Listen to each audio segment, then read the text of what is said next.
उद्धव ठाकरे के जो सांसद कल गैर हाजिर थे, इसका जो मुस्लिम समाज का जो गुस्सा है, ये आने वाली विधानसभा में इनको साफ तरीके से नजर आ रहा है। उद्धव जी ने इस भूमिका पर अपना स्पष्टीकरण देना जरूरी। वो लोग ने तो करना चाहिए था, क्योंकि बहुत सारे महाराष्ट्र में जो उनको चुन के लाने में बहुत सारे मुस्लिम ने उनका साथ दिए है। इनके दांत दिखाने के और खाने के और है। ये लोग लोकसभा इलेक्शन में इनकी पॉलिसी और थी और आते विधानसभा में इनकी पॉलिसी और होने वाली है, इसलिए सब षड्यंत्र किया जा रहा। मुसलमान समाज बहुत नाराज हो गया है कि उन्होंने बहुत दिलो जान से एक होकर उद्धव साहब की मदद की थी। विरोध इसके लिए नहीं किए कि वो पार्लियामेंट में हाजिर ही नहीं थे ना। अगर हाजिर रहते तो विरोध की बात आती थी, लेकिन पार्लियामेंट में हाजिर नहीं रह के उन्होंने सीधा सीधा इस बिल को समर्थन किए। और महाराष्ट्र के अंदर जो लोकसभा के इलेक्शन हुए, पूरे महाराष्ट्र की मुस्लिम कम्युनिटी ने वन साइड शिवसेना के उम्मीदवारों को वोट दिया है। यूपी से एक दूसरी पार्टी समाजवादी पार्टी, जिनको मुसलमानों ने खुल के समर्थन किया था, अखिलेश यादव ने पुरजोर तरीके से पार्लियामेंट के अंदर उसका विरोध किया है। MIM के सीट को मुसलमानों की तरफ से वोट बहुत कम मिले, मैं दावे के साथ बोलूंगा, लेकिन असदुद्दीन ओवैसी ने इस बात के खिलाफ आवाज उठाई। ये जो बिल आ रहा है, ये सियासी तौर पे किसी खास लोगों को खुश करने के लिए वक्फ बोर्ड के ऊपर ये हमला किया जा रहा है। ये नहीं होना चाहिए था।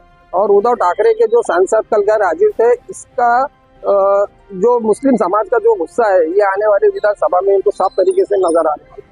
उद्धव ठाकरे जी को लोकसभा के इलेक्शन के अंदर मुस्लिम समाज ने अपनी पूरी जोरों शोर के साथ में अपना समर्थन दिया था, क्योंकि उद्धव जी की जो भूमिका थी ये सॉफ्ट हिंदुत्व की थी और सॉफ्ट हिंदुत्व के साथ में मुस्लिम समाज चला गया था। लेकिन अगर उद्धव ठाकरे जी की इसी भूमिका को देखते हुए मुस्लिम समाज ने पूरी ताकत के साथ में उनके साथ में रहा और उनके सांसदों को चुन के लाने के लिए पूरी कोशिश की थी, लेकिन अब जाकर अगर आप रंग बताते होंगे तो आने वाली विधानसभा के अंदर इसके परिणाम नजर आएंगे।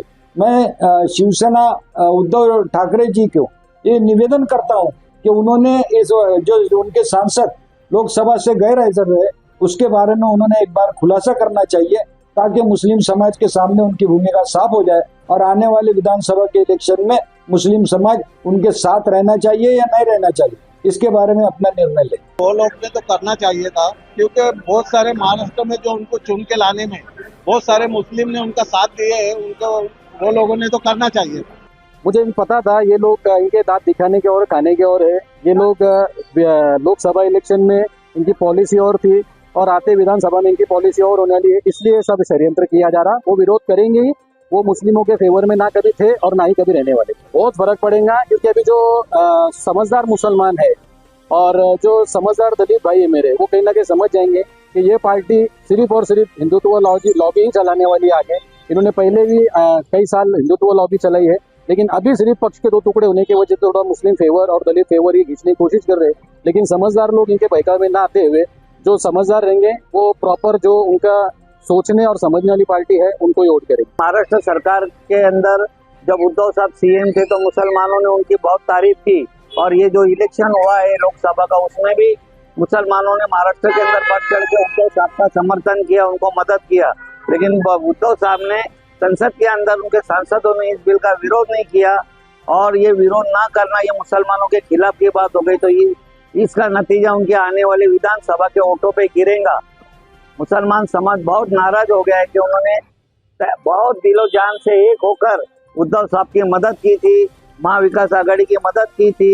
एक मुसलमान होने के नाते से, मुस्लिम होने के नाते से मैं सरकार से अपील करता हूं कि जितने भी मोदी के खिलाफ, मोदी सरकार के खिलाफ के जो पार्टियां है, उन्होंने इस बिल का विरोध करना चाहिए, ताकि मुसलमानों के जो भी वक्फ की जमीनें हैं उसके ऊपर बिल्डरों का कब्जा नहीं होगा, उद्योगपतियों का कब्जा नहीं होगा।